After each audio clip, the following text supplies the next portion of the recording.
Class है, क्या पढ़ना है हम लोगों को? उत्तर प्रदेश स्पेशल के बारे में। यूपी स्पेशल यानी हमारे उत्तर प्रदेश में जितने भी उत्तर प्रदेश से संबंधित परीक्षाएं होती हैं उसमें उत्तर प्रदेश से लगभग 4 से 5 प्रश्न पूछे जाते हैं।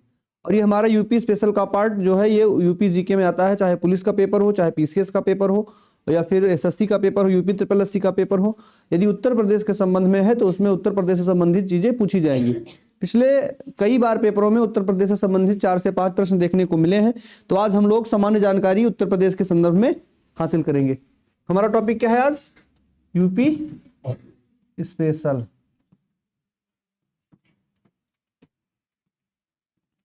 यानी उत्तर प्रदेश के संदर्भ में सामान्य परिचय।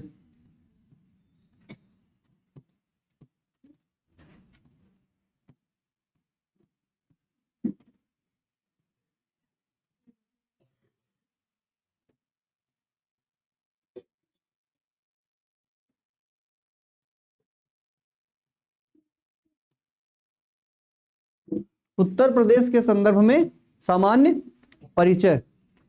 उत्तर प्रदेश हमारा कहाँ स्थित है? भारत का कौन सा राज्य है? जनसंख्या के आधार पर कौन सा राज्य है? क्षेत्रफल के आधार पर? भौगोलिक दृष्टिकोण क्या है? इसकी प्रमुख तत्व क्या है? प्रमुख खनिज क्या है? प्रमुख भौगोलिक स्थिति क्या है? इन सब चीजों के बारे में हम लोग आज अध्ययन करेंगे। तो हमारे राज्य का नाम क्या है? उत्तर प्रदेश।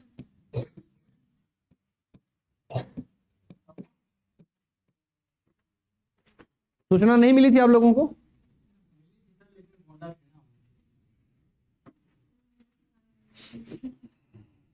आज आपके आधे घंटे की क्लास होगी यूपी स्पेशल की, उसके बाद में आप लोग हिंदी पढ़ेंगे। तो सबसे पहले हम उत्तर प्रदेश की सामान्य परिचय के बारे में जानेंगे कि हमारे प्रदेश का नाम क्या है, इसकी भौगोलिक स्थिति क्या है, ये उत्तरी देशांतर और उत्तरी अक्षांश पर कहाँ स्थित है, इसके प्रमुख तत्व क्या है, इसमें प्रमुख खनिज क्या है, इसकी प्रमुख मिट्टियां क्या है, प्रमुख इसमें उत्पादक क्षेत्र क्या है, साथ में स्वतंत्रता प्राप्ति के दौरान उत्तर प्रदेश का क्या योगदान रहा था, स्वतंत्रता प्राप्ति में कितने लोग उत्तर प्रदेश की तरफ से भाग लिए थे, प्रमुख जिले कितने हैं, प्रमुख मंडल कितने हैं, साथ में और भी अन्य चीजें जो उत्तर प्रदेश के परिप्रेक्ष्य में हमसे, इसमें प्रमुख महापुरुष कौन से हैं, उनके जन्म स्थान क्या है, प्रमुख कृतियां उनकी क्या है, इस संदर्भ में हम लोग आज उत्तर प्रदेश की जानकारी प्राप्त करेंगे। तो सबसे पहले हम क्या डालेंगे? राज्य का नाम क्या है हमारे? उत्तर प्रदेश।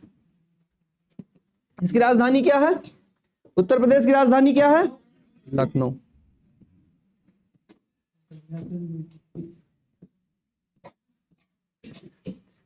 मध्यकालीन इतिहास की यदि हम बात करें तो लखनऊ को पहले किस नाम से जाना जाता था? जो हमारा लखनऊ था वो किसके अधीन था? वो तो इसका उपनाम हो गया, नवाबों का शहर लखनऊ। लेकिन लखनऊ हमारा, यदि महाजनपद काल की बात हम करें, महाजनपद काल आप लोगों ने पढ़ा है, जो विश्व में पहले हमारे भारत में 16 महाजनपद थे, खोडस महाजनपद, अंग, कुरुक्षेत्र, मल्ल, मगध, इस तरह से काम्पिल्य। तो हमारा जो प्राचीन समय में जो हमारा उत्तर प्रदेश था यानी जो लखनऊ था वो कौशल प्रदेश में आता था। किस प्रदेश में?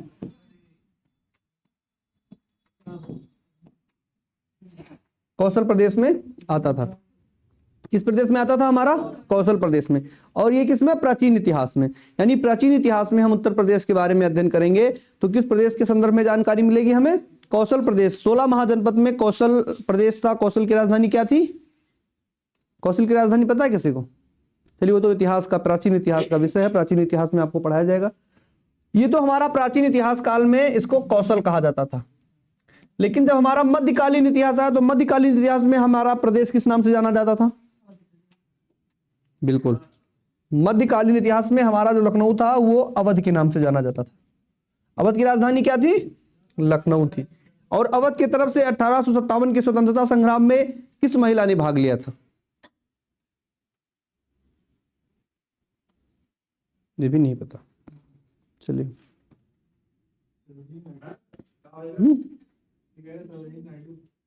वो तो हमारी प्रथम राज्यपाल थी सरोजिनी नायडू। अच्छा, लखनऊ की तरफ से किसने भाग लिया था 1857 के स्वतंत्रता संग्राम में?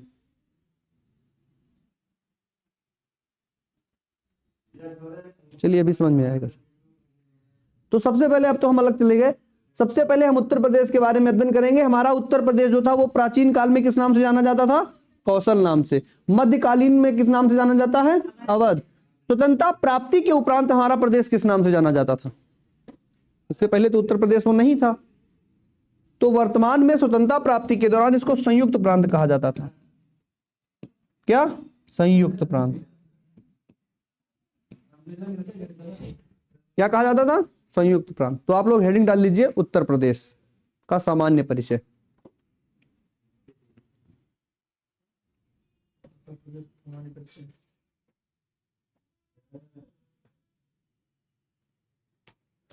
उत्तर प्रदेश का सामान्य परिचय। अब लिखिए, उत्तर प्रदेश की राजधानी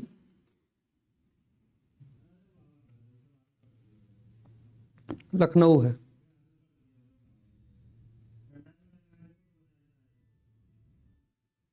उत्तर प्रदेश की राजधानी लखनऊ है।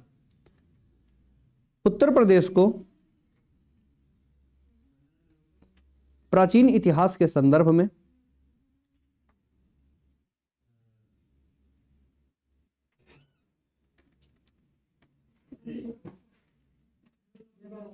उत्तर प्रदेश को, बैठिए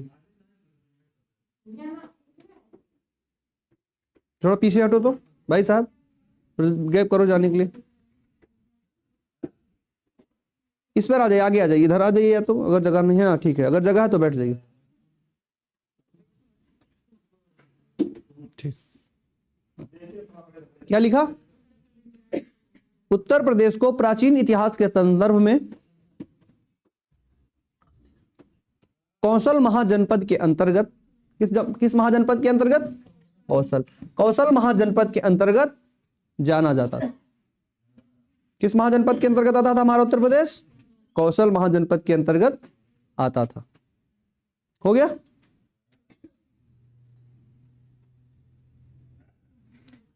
मध्यकालीन इतिहास में देखा जाए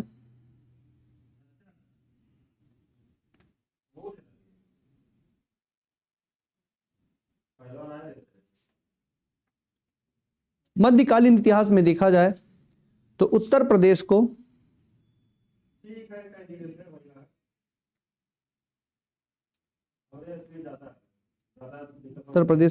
अवध के अंतर्गत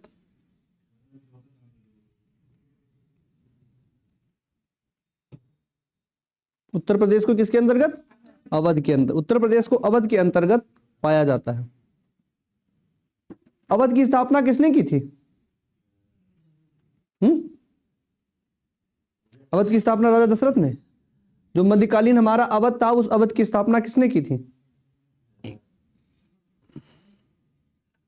प्रमुख रूप से 3 राज्यों की स्थापना हुई थी, इसमें हैदराबाद था, अवध था और एक क्षेत्र और था। अवध की, अभी आप लोग लिखिएगा मत, अवध की स्थापना किया था सादत खान ने। मध्यकालीन इतिहास में अवध की स्थापना किसने किया था? सादत खान ने। मध्यकालीन इतिहास में जब मुगलों का आधिपत्य भारत में कमजोर हो गया, चाहे प्लासी का लड़ाई हो चाहे बक्सर की लड़ाई हो, लड़ने के बाद में जब मुगल पूरी तरह से अंग्रेजों से हार गए, तो अंग्रेजों ने पूरी तरह से आधिपत्य नहीं किया, लेकिन उसके दौरान मुगलों से टूट करके नए नए राज्य बनने लगे।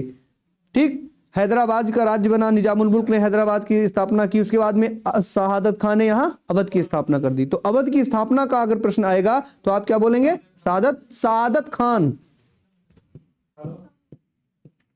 सादत।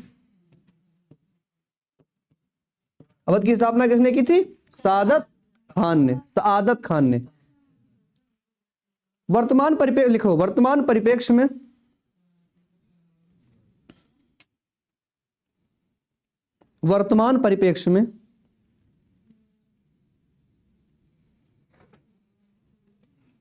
आजादी के उपरांत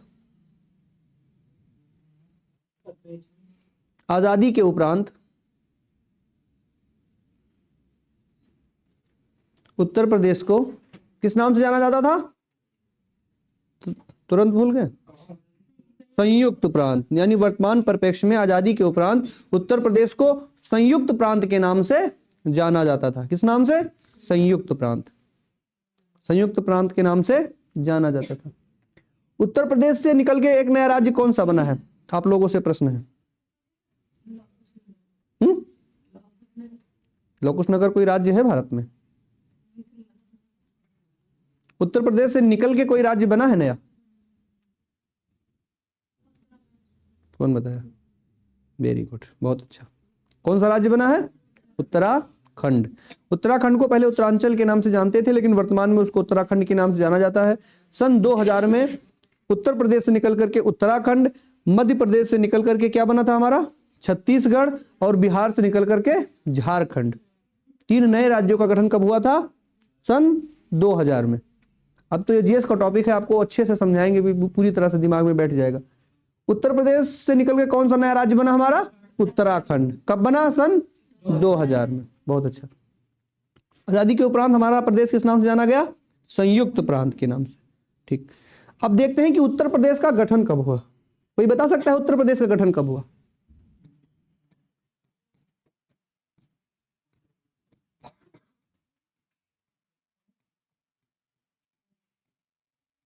उत्तर प्रदेश का गठन कब हुआ? देखिए, उत्तर प्रदेश का गठन जो हमारा हुआ है वो 1 नवंबर 1956 को हुआ। कब हुआ है? 1 नवंबर 1956 ईस्वी को। कोई आपसे प्रश्न करेगा कि उत्तर प्रदेश राज्य का गठन कब हुआ है, तो उत्तर प्रदेश राज्य का गठन 1 नवंबर 1956 को हुआ है। ठीक, 1 नवंबर 1956। अब इसका क्षेत्रफल कितना है? यह प्रश्न आएगा कि उत्तर प्रदेश का क्षेत्रफल कितना है? भारत का क्षेत्रफल कितना है? संपूर्ण भारत का क्षेत्रफल कितना है? तो संपूर्ण भारत का क्षेत्रफल है 32,87,263 वर्ग किलोमीटर।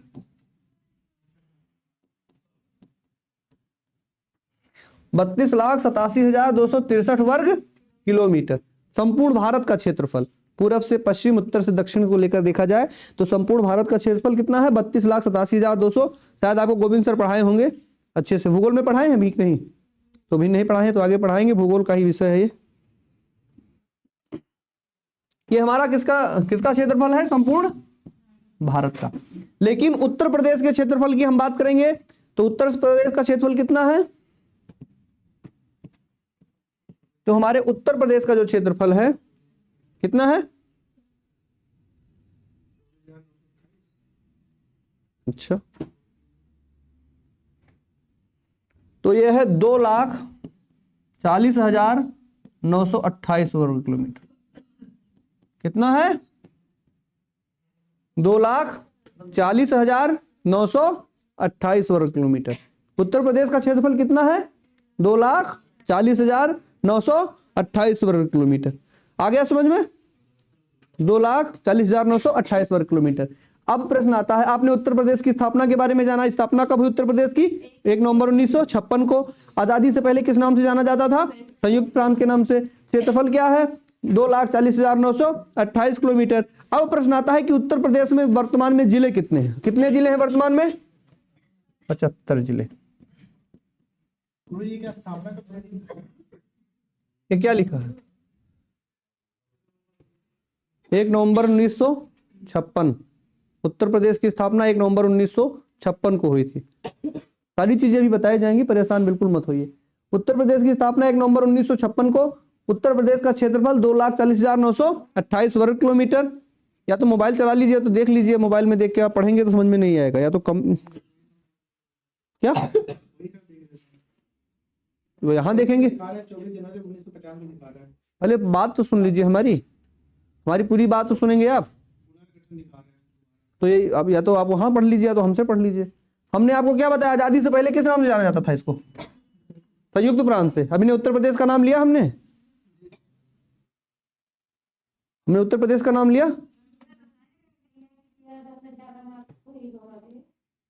24 जनवरी 1950 को पुनर्गठन हुआ आजादी के बाद में, जब भारत में संविधान लागू हुआ। 26 जनवरी 1950, आप जैसा समझना चाहते हैं वैसे समझ लीजिए। 26 जनवरी 1950 को भारत में संविधान लागू हुआ। 1947 में आजाद होने के बाद 1950 तक भारत डोमिनियन स्टेट के रूप में काम कर रहा था। हमने आपको बताया था कि डोमिनियन स्टेट वो होता है कि कानून तो हम करेंगे, लेकिन जो बनाया हुआ कानून वो किसका रहेगा? विदेशियों का रहेगा। भले ही हम शासन कर रहे हो, लेकिन जो हमारा कानून है, जो बनाया हुआ कानून है, वो किसका था? इंग्लैंड का था, यानी ब्रिटेन का था।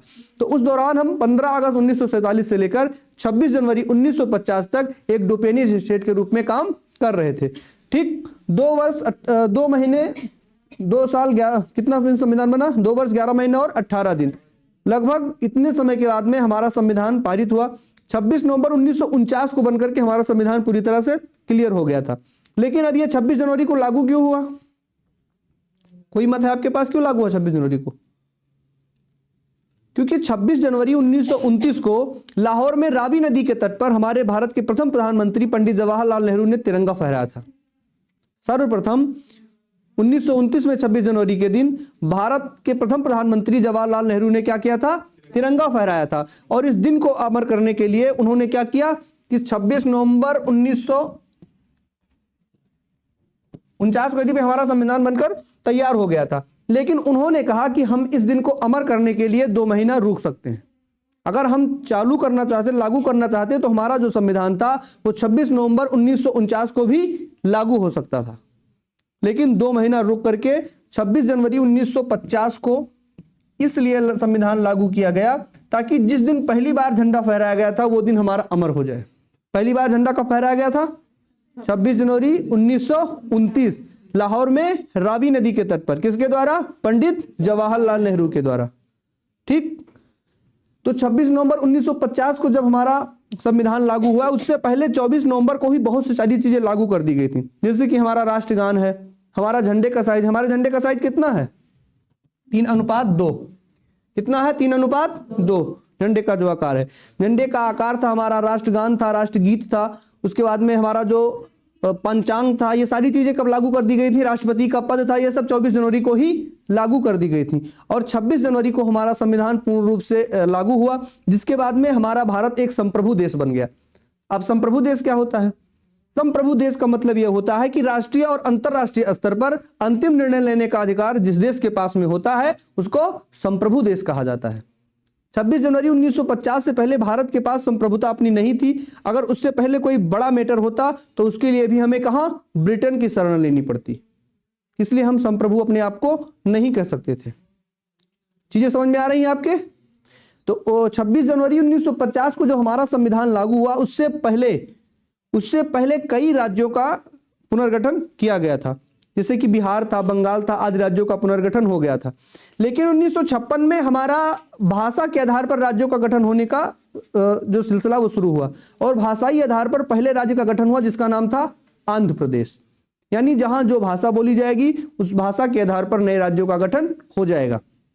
तो भाषा के आधार पर पहले राज्य का गठन हुआ जिसका नाम था आंध्र प्रदेश। तो भाषाई आधार पर भी अन्य राज्यों का गठन होना शुरू हो गया, और उसी क्रम में 1 नवंबर 1956 को किसका गठन हो गया?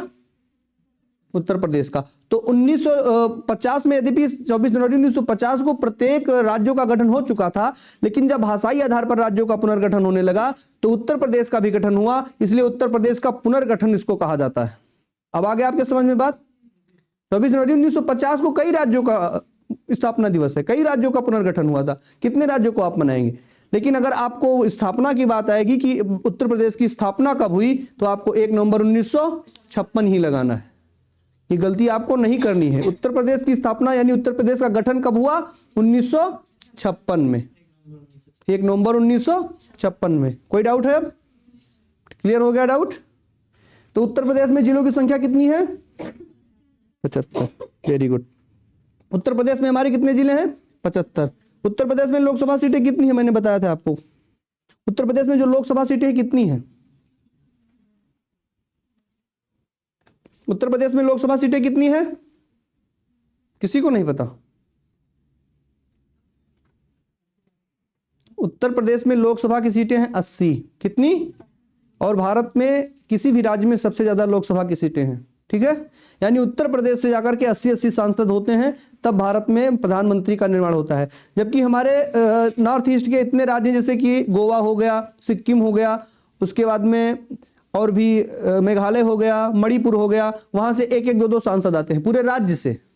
पूरे गोवा से 2 सांसद आते हैं, पूरे सिक्किम से 1 सांसद आता है, और उत्तर प्रदेश अकेले 80 सांसद भेजता है। फिर भी उत्तर प्रदेश की स्थिति है। तो चलिए दूसरी चीज है वो, उत्तर प्रदेश में हमारे जिले कितने हैं? 75। जिले के बाद में आता है हमारा संभाग, यानी 4 क्षेत्रों में इसको बांटा गया है। तो संभाग कितने हैं हमारे? यानी उत्तर प्रदेश को कितने क्षेत्रों में बांटा गया है? 4 क्षेत्रों में बांटा गया। कितने क्षेत्रों में बांटा गया है? 4 क्षेत्रों में बांटा गया। संभाग के बाद आता है हमारा मंडल। उत्तर प्रदेश में मंडल कितने हैं? 18 मंडल। कितने मंडल हैं? 18। नोट कर रहे हैं आप लोग? कहां तक लिखे हैं बताइए, कहां तक लिखे हैं? लिखे कहां तक है? यानी उत्तर प्रदेश का जो गठन था वो 1956 में हुआ। फिर लिख लीजिए, उत्तर प्रदेश में जिलों की संख्या 75, संभाग की संख्या 4 और मंडलों की संख्या 18 है।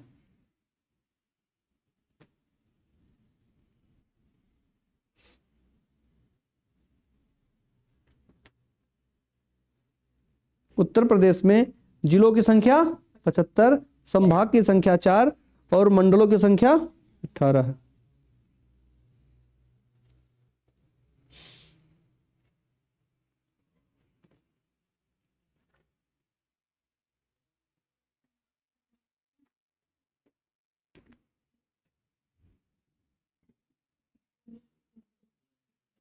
हो गया?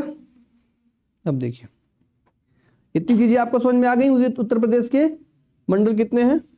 अब यदि उत्तर प्रदेश का राजकीय चिन्ह देखा जाए तो आप कैसे पहचानेंगे? उत्तर प्रदेश का राजकीय चिन्ह क्या है? उत्तर प्रदेश का राजकीय चिन्ह क्या है? क्या? अशोक चिन्ह उत्तर प्रदेश का राजकीय चिन्ह है। Very good. एक वृत्त के अंदर 2 मछलियां और एक धनुष। ठीक, प्रत्येक राज्य का अपना राजकीय चिन्ह है। उत्तर प्रदेश की तरह जितने भारत में राज्य हैं, चाहे वो केंद्र शासित प्रदेश हैं, प्रत्येक राज्य और केंद्र शासित प्रदेश का अपना एक राजकीय चिन्ह है जो कि उसके राज्य को प्रदर्शित करता है। तो उत्तर प्रदेश का हमारा राजकीय चिन्ह क्या है? एक वृत्त के भीतर, लिख लीजिए, उत्तर प्रदेश का राजकीय चिन्ह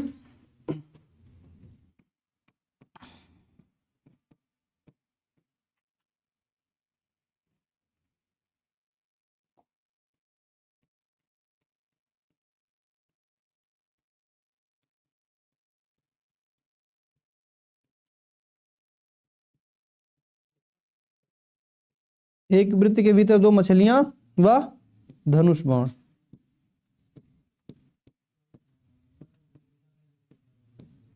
एक वृत्त के भीतर 2 मछलियां एवं धनुष बाण।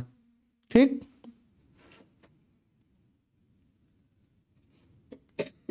ये चीजें आपके समझ में आ गई। उत्तर प्रदेश का राजकीय चिन्ह क्या है? एक वृत्त के भीतर 2 मछलियां और धनुष बाण। आ गया समझ में? हटा दें इसको। चलिए, अब बताइए, उत्तर प्रदेश का स्थापना दिवस क्या है? उत्तर प्रदेश में जिले कितने हैं? उत्तर प्रदेश में संभाग कितने हैं? उत्तर प्रदेश में मंडल कितने हैं?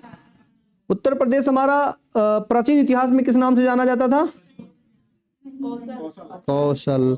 प्राचीन इतिहास में 16 महाजनपद थे, जिसमें सबसे शक्तिशाली जनपद था मगध, और उसमें एक महाजनपद आता था जिसको कहा जाता था कौशल, और उस कौशल की राजधानी श्रावस्ती थी। श्रावस्ती और गोंडा और बहराइच के आसपास के क्षेत्रों को कौशल के अंतर्गत रखा जाता था, और उन्हीं कौशल के अंतर्गत हमारा उत्तर प्रदेश आता था। वर्तमान उत्तर प्रदेश उस उत्तर प्रदेश से बिल्कुल भिन्न है।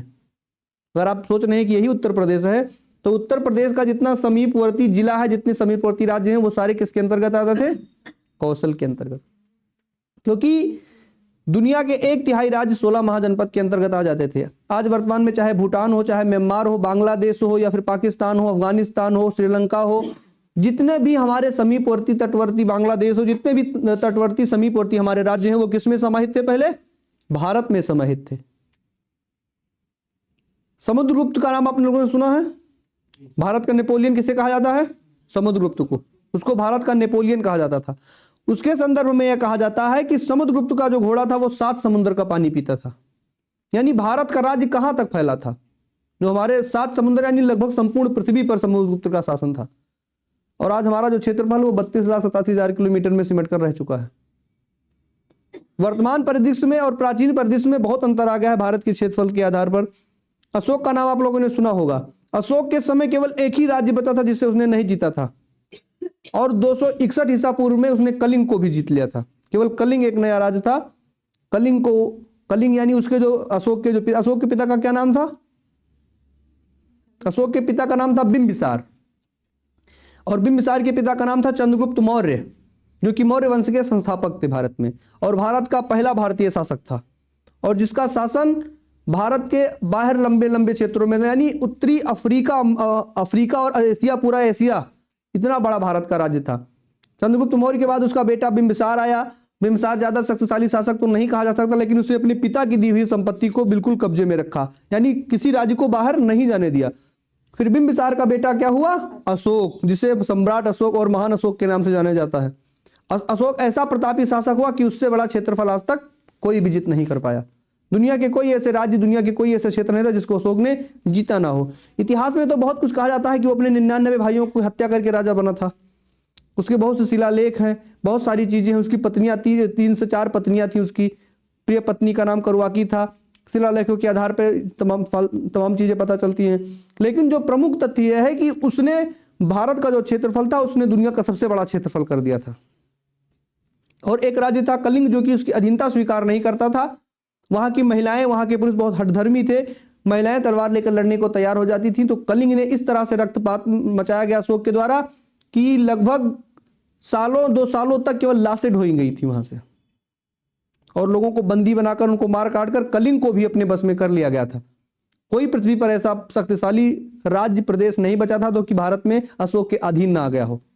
लेकिन उसी के बाद उसका हृदय परिवर्तन हुआ, उसने बौद्ध धर्म स्वीकार कर लिया। धीरे धीरे चीजें खत्म होती चली गई। फिर गुप्त काल में जितने भी शासक हुए, गुप्त काल को भारतीय इतिहास का स्वर्ण काल कहा जाता है। गुप्त काल में हमारी सारी चीजें चरमोत्कर्ष पर पहुंच चुकी थी। और गुप्त काल में एक शासक हुआ जिसको हम समुद्रगुप्त के नाम से जानते हैं। उसने भी दुनिया के लगभग सारे प्रदेशों को जीत लिया। और उसके संदर्भ में इतिहासकार यह कहते हैं कि जो समुद्रगुप्त का घोड़ा था, वो दुनिया के भारत में 7 समुद्रों का पानी पीता था। यानी वो जहां भी जाता था वो अपने ही प्रदेश में पानी पीता था। तो लगभग दुनिया के 1/3 से अधिक जो क्षेत्रफल था वो समुद्रगुप्त के कब्जे में था। और प्रशासनिक व्यवस्था भी इतनी सुदृढ़, इतनी अच्छी थी कि एक केंद्रीय व्यवस्था में साथ में संपूर्ण क्षेत्रों को वो अकेले बैठकर संभाल सकता था।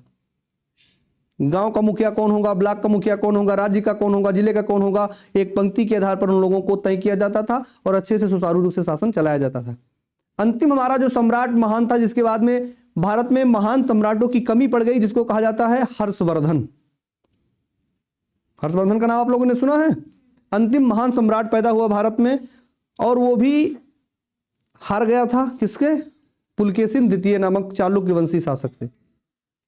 अब आपके संदर्भ में हर्षवर्धन को इसलिए भी पढ़ना है क्योंकि उसने प्रयागराज में और कन्नौज में एक महायज्ञ किया था।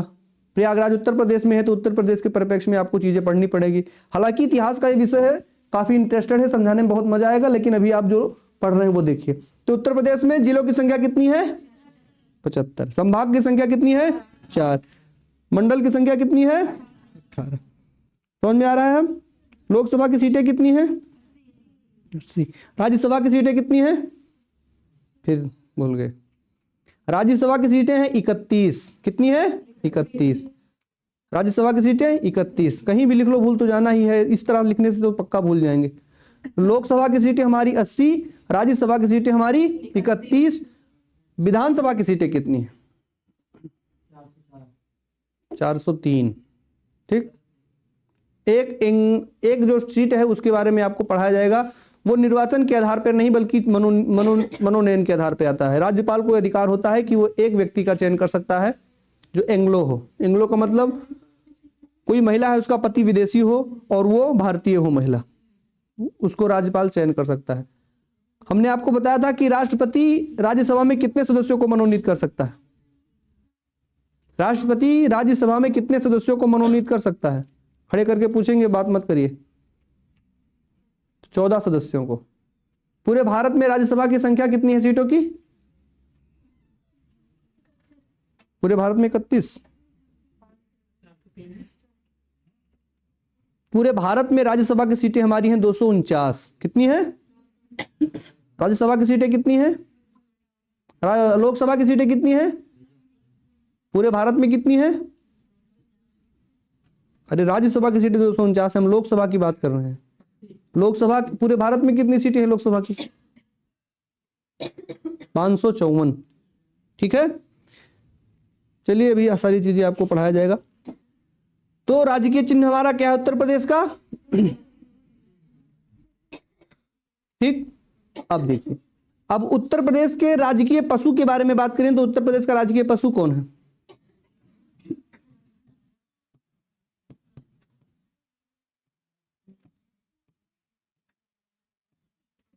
उत्तर प्रदेश का राजकीय पशु कौन है? क्या है? वेरी गुड, बारहसिंघा। लिख लीजिए, उत्तर प्रदेश का राजकीय पशु बारहसिंघा। कितने लोगों ने अभी तक बारहसिंघा देखा है? उत्तर प्रदेश का राजकीय पशु है। भारत का राष्ट्रीय पशु कौन है? अच्छा, भारत का राष्ट्रीय पशु बारहसिंघा है। बाघ। बाघ है कि चीता है? उत्तर प्रदेश का बारहसिंघा और भारत का राष्ट्रीय पशु बाघ है। ठीक। अब उत्तर प्रदेश के राजकीय पुष्प के बारे में बात करें, राजकीय पुष्प कौन सा है? पलाश। सही।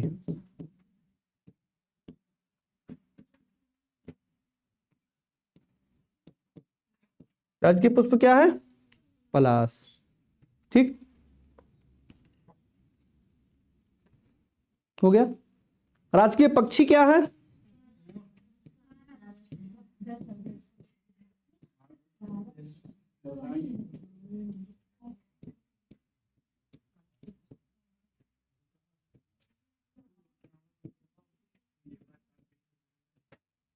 कौन सा है राजकीय पक्षी? सारस या क्रोंच?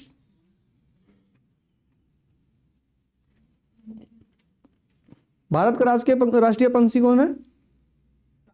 भारत का मोर। भारत का मोर। उत्तर प्रदेश का सारस। राष्ट्रीय फूल हमारा पुष्प कौन सा है? पलाश। राष्ट्रीय पुष्प कौन सा है? कमल। ठीक। राजकीय के साथ राष्ट्रीय भी याद रखिए, हो सकता है राष्ट्रीय भी पूछ ले, सामान्य जानकारी के अंतर्गत ये भी आता है। अब उत्तर प्रदेश का हमारा राजकीय वृक्ष क्या है? राजकीय वृक्ष।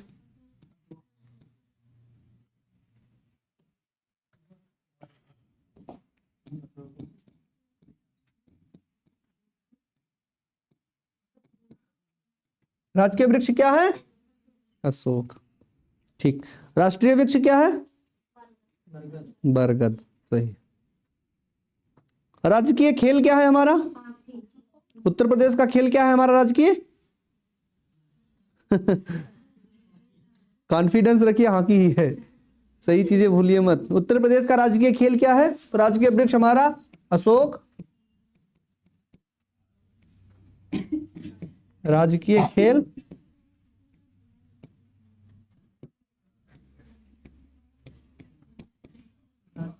राष्ट्रीय खेल क्या है? राष्ट्रीय खेल क्या है भारत का राष्ट्रीय खेल क्या है? राष्ट्रीय खेल बैडमिंटन है। भारत का राष्ट्रीय खेल क्या है?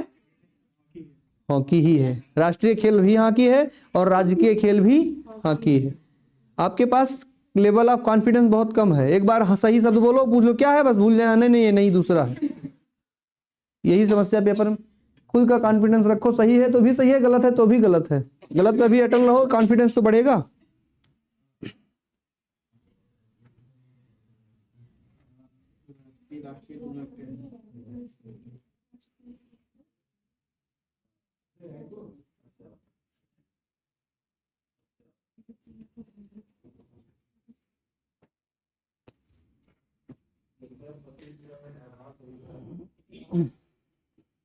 इतनी चीजें आपको समझ में आ गई?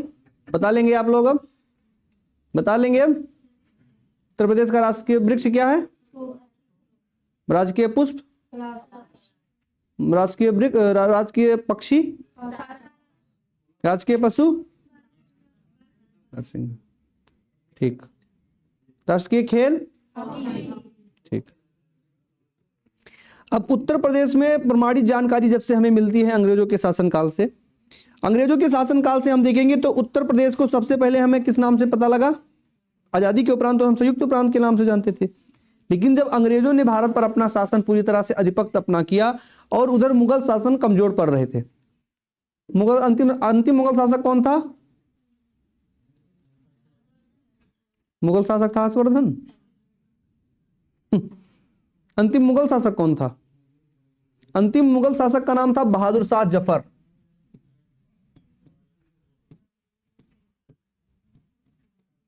बहादुर शाह जफर। और इनके यहाँ एक बहुत बड़े मशहूर शायर रहते थे, नाम आपको पता है उनका, जिनके शायर बहुत फेमस हैं, इनका नाम था मिर्जा गालिब। गालिब के शायर सुने हैं, मिर्जा गालिब। तो अंतिम हमारे जो मुगल शासक थे वो कौन थे, बहादुर शाह जफर। और 1857 की जब क्रांति हुई थी तो उस क्रांति में केंद्रीय नेतृत्व भी यही कर रहे थे। हालांकि उनकी उम्र बहुत ज्यादा हो गई थी, ये वयोवृद्ध हो गए थे, लेकिन फिर भी इतना प्रताड़ित कर दिया था अंग्रेजों ने इनको कि ये 1857 की क्रांति में पूरे भारत का नेतृत्व कर रहे थे। हालांकि 1857 की क्रांति को जब दबा दिया गया तब एक हडसन नामक अंग्रेज शासक था जिसने इनके बेटों को गोली मार दी और इनको रंगून भेज दिया। कहां भेज दिया, रंगून। यह कई बार यह प्रश्न पूछा गया है कि बहादुर शाह जफर को कहां भेजा गया था। रंगून म्यांमार में है, म्यांमार में है। म्यांमार में इनको भेज दिया गया था जहां इनकी मृत्यु हो गई थी। और इनके बेटों को क्या किया गया था, गोली मार दिया गया था। और इसलिए इनके बेटों को सबके सामने गोली मारा गया ताकि फिर ऐसा कोई अंग्रेजों के सामने खड़ा होने का साहस ना कर सके। अंग्रेजों की पॉलिसी क्या थी, वो सबसे गरीब लोगों को देखते थे समाज में सबसे गरीब लोगों को देखते थे और उनको बीच चौराहे पर लाकर इतनी बुरी तरह से मारते थे कि आसपास के जितने लोग थे वो देखकर उनकी रूह कांप जाए। यानी जो धनी और बड़े कुलीन वर्ग वाले लोग हैं वो भी विद्रोह करने की कोशिश ना कर सके। अंग्रेजों की ये पॉलिसी थी कि गरीब वर्ग को लाओ, उनको प्रताड़ित करो, उनको सताओ, ताकि जो उच्च वकुल वाले लोग हैं उनको भी देख करके बड़ा डर लगे और वो हमारे खिलाफ आवाज ना उठा सके। और यही पॉलिसी बहादुर शाह के बेटों को गोली मारते वक्त अपनाई हडसन ने कि जब देश के राजा के बेटे को गोली मारी जा सकती है तो यदि कोई सामान्य व्यक्ति अंग्रेजों के खिलाफ आवाज उठाएगा तो उसकी क्या हाल होगी। ये पॉलिसी अंग्रेजों की थी। अगर भारत को बर्बाद करने का देखा जाए तो उतना तो मुगलों ने बर्बाद नहीं किया जितना अंग्रेजों ने बर्बाद किया। भारत को जितना अंग्रेजों ने बर्बाद किया उतना मुगलों ने बर्बाद नहीं किया। मुगल कला और मुगल स्थापित मुगल वास्तुकला से भारत को बहुत कुछ मिला भी है। भारत का 8वां अजूबा वो क्या है, किसकी देन है, मुगलों की देन है। ताजमहल किसने बनवाया था, मुगलों के कौन से शासक ने, शाहजहां ने। ठीक, तो मुगल वंश का अंतिम जो शासक था वो कौन सा था, बहादुर शाह जफर। और मुगल वंश का संस्थापक यानी पहला शासक कौन था, चंद्रगुप्त।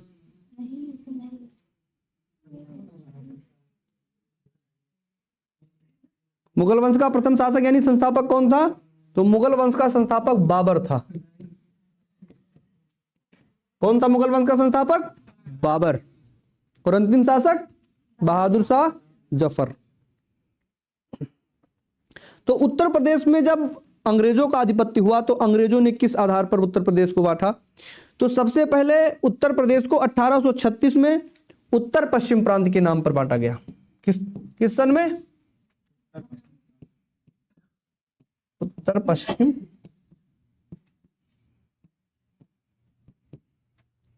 यानी 1836 में उत्तर प्रदेश का नामकरण किस आधार, किसके नाम पर हुआ, उत्तर पश्चिम प्रांत। आपने जो प्रश्न किया था उसके आधार पर पूरी तरह से संतुष्टि के लिए आपको बता रहे हैं। उत्तर पश्चिम प्रांत कब बताया गया, 1836 में। किसके द्वारा, अंग्रेजों के द्वारा। उत्तर प्रदेश में उत्तर प्रदेश में क्रांति कब, उत्तर प्रदेश भारत में क्रांति कब हुई थी, स्वतंत्रता की पहली क्रांति कब हुई थी, 1857। और इसलिए भी पूछा जाएगा क्योंकि उत्तर प्रदेश के मेरठ से ही शुरू हुई थी। पहली बार उत्तर प्रदेश के मेरठ से शुरू हुई थी। और किसने शुरू किया था,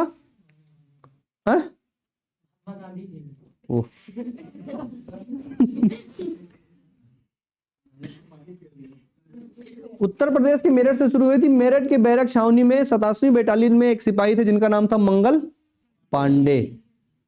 और उन्होंने अंग्रेजी 2 अधिकारियों को तत्काल गोली मार दिया था और दोनों अधिकारियों की मृत्यु हो गई थी। ठीक, फिरोज और हीरोज नाम के 2 अधिकारी थे, उनकी मृत्यु हो गई थी। जिसके बाद में 6 अप्रैल को उन्होंने गोली मारा था और 8 अप्रैल को उनको फांसी पे चढ़ा दिया गया था। और वहीं से आग की शुरुआत हो गई थी। तब से क्रांतिकारियों ने धीरे धीरे अंदर ही अंदर पूरी तरह से उबलना शुरू कर दिया और लोगों को रोटी देकर के एक दूसरे को संदेश पहुंचाते थे, यानी हम अपने हक के लिए लड़ रहे हैं, अपनी रोटी के लिए लड़ रहे हैं। हालांकि उत्तर प्रदेश में और भारत में 1857 की क्रांति चली तो जब भारत में सैनिक बागी होता है तो पूरी तरह से बर्बाद कर देता है प्रदेश को। जिस दिन पहली बार 1857 की क्रांति चली थी, केवल 4 घंटे के अंदर पूरा उत्तर प्रदेश कब्जा कर लिया था भारत ने। भारत के जो सैनिक लोग थे उन्होंने अंग्रेजों के नाक में दम करके 4 घंटे के अंदर पूरे मेरठ पर कब्जा कर लिया था। जहां भी जाते थे 5 घंटे 6 घंटे के अंदर पूरी तरह से कब्जा कर लेते थे।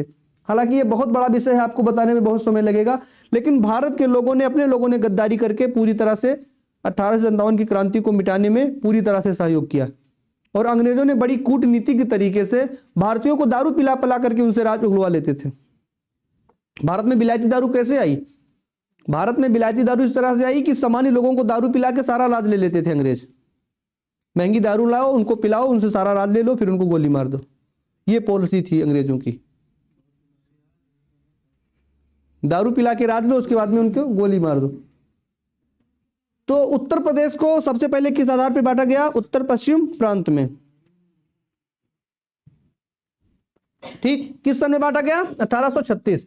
उसके बाद में उत्तर पश्चिम अवध एवं आगरा प्रांत के नाम से 1836 के बाद में उत्तर प्रदेश अवध एवं उत्तर पश्चिम अवध एवं आगरा प्रांत के नाम से कब बांटा गया? तो 1877 में। किस नाम से? उत्तर पश्चिम अवध एवं आगरा प्रांत।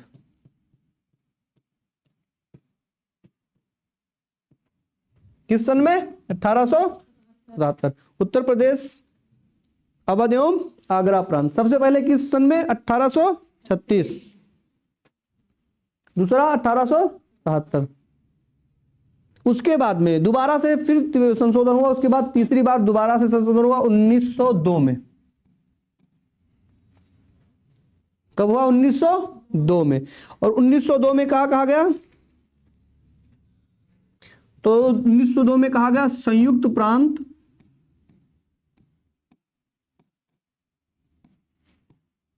आगरा एवं अवध।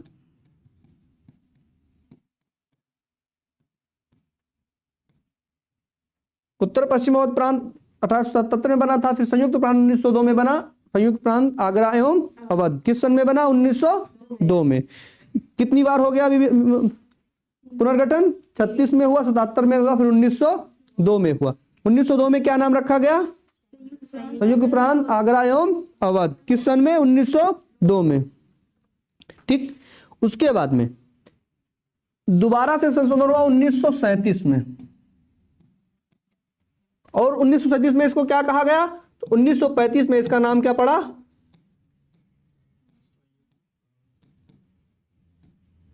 में क्या नाम पड़ा?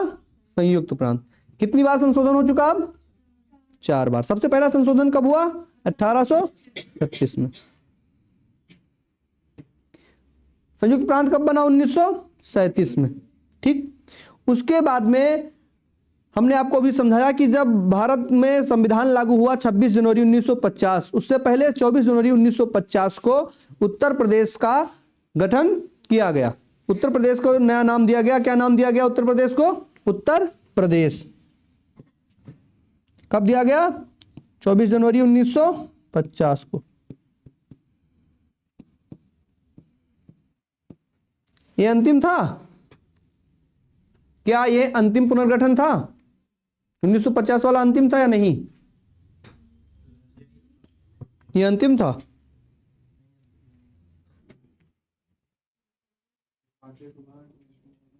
उसके बाद में जो हम लोग अध्ययन करते हैं और जो आजकल पेपर में पूछा जाता है, जो हम लोग सही करते हैं, अंतिम पुनर्गठन हुआ कब? 1 नवंबर 1956। अब आपके समझ में आया कि 1 नवंबर 1956 क्यों कहा जाता है? क्योंकि अंतिम जो हमारा संशोधन था, अंतिम पुनर्गठन था, वो कब हुआ था? 1 नवंबर 1956 को। अब आपके पेपर में आएगा तो क्या लगाएंगे? 1 नवंबर 1956। और इस प्रकार से अगर पूछ सकता है कि संयुक्त प्रांत कब बना तो क्या लगाएंगे? 1937। उत्तर प्रदेश कब बना? तो 24 जनवरी 1950। पुनर्गठन के आधार पर राज्य का गठन कब हुआ? तो 1 नवंबर 1956। अब आ गया समझ में? अगर प्रश्न लिखकर डायरेक्ट पूछेगा, सबसे पहले अगर पूछ लेगा कि उत्तर पश्चिम अवध एवं आगरा प्रांत का गठन कब हुआ? कब हुआ था? फिर 1877। बात मत करिए।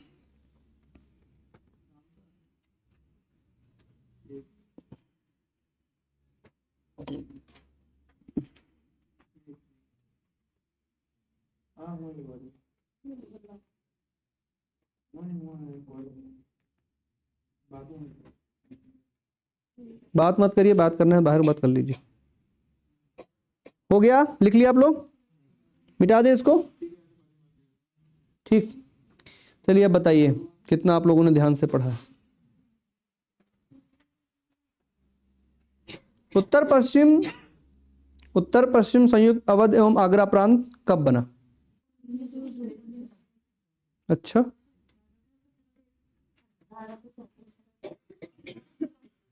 उत्तर पश्चिम आगरा एवं अवध प्रांत कब बना? कब बना?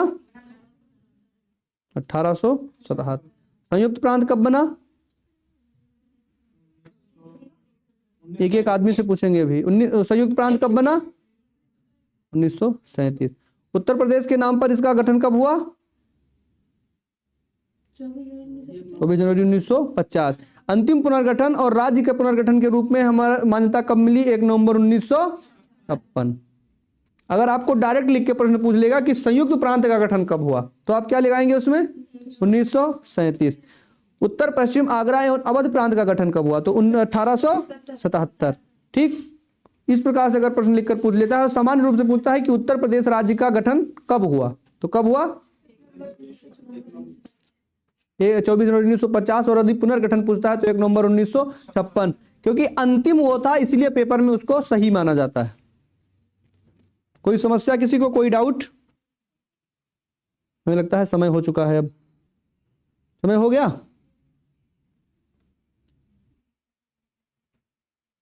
तो बाकी चीजें हम लोग कब पढ़ेंगे? कल पढ़ेंगे। जो आज बताया गया उसमें किसी को कोई समस्या है उत्तर प्रदेश के बारे में तो पूछ सकता है। कोई समस्या किसी को?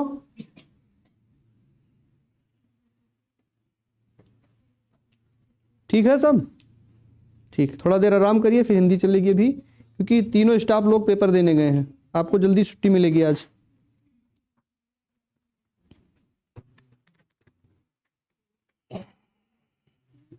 इसको पानी वानी पीना है, पी लीजिए।